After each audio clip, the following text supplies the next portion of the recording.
എവിടെയാണ് നമ്മുടെ ഡെസ്റ്റിനേഷൻ? എവിടത്തേക്കുള്ള യാത്രയാണ് നമ്മുടെ ജീവിതത്തിലെ യാത്ര?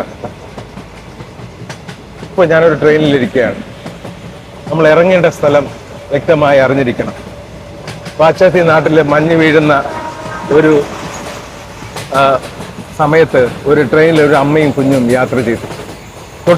അടുത്തിരുന്ന മനുഷ്യനോട് ആ അമ്മ പറഞ്ഞു, എൻ്റെ സ്റ്റേഷൻ ഇങ്ങനെ ഒരു പേരുള്ള ഒരു സ്റ്റേഷനാണ്, അവിടെ എത്തുമ്പോൾ എന്നെ ഒന്ന് അറിയിക്കണമെന്ന് പറഞ്ഞു. തീർച്ചയായിട്ടും സിസ്റ്ററെ, തീർച്ചയായിട്ടും ഞാൻ നിങ്ങളോട് പറയാമെന്ന് പറഞ്ഞു.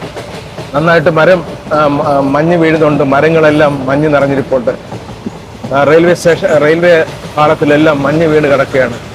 അപ്പോഴത്തേക്കും അടുത്ത സ്റ്റോപ്പ് വണ്ടി നിർത്തി. അപ്പോൾ അദ്ദേഹം പറഞ്ഞു, ആ സൗകര്യോട് പറഞ്ഞു, അടുത്ത സ്റ്റേഷനിലാണ് നിങ്ങൾ ഇറങ്ങേണ്ടത്.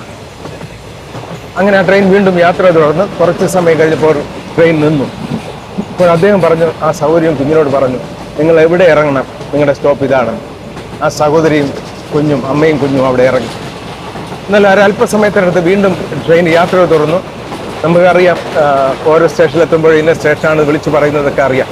അടുത്ത സ്റ്റേഷനിലേക്ക് എത്തിയപ്പോൾ ഈ സൗകര്യം ഇറങ്ങേണ്ട സ്റ്റേഷൻ വിളിച്ചു പറഞ്ഞു. അപ്പോഴാണ് ഈ മനുഷ്യൻ തെറ്റായ സ്റ്റോപ്പിലാണ് ഇറക്കിയതെന്നും അവർ ഗാർഡിനെ അറിയിക്കുക, അവർ വണ്ടി നിർത്തി അതിന് പിറകെ ചെന്ന് നോക്കുകയും ചെന്നപ്പോൾ മാറത്ത് ഒട്ടിപ്പിടിച്ചിരുന്ന് മഞ്ഞിൽ ഉറഞ്ഞ് മരിച്ചിരിക്കുന്ന അമ്മയും മകളെയുമാണ്.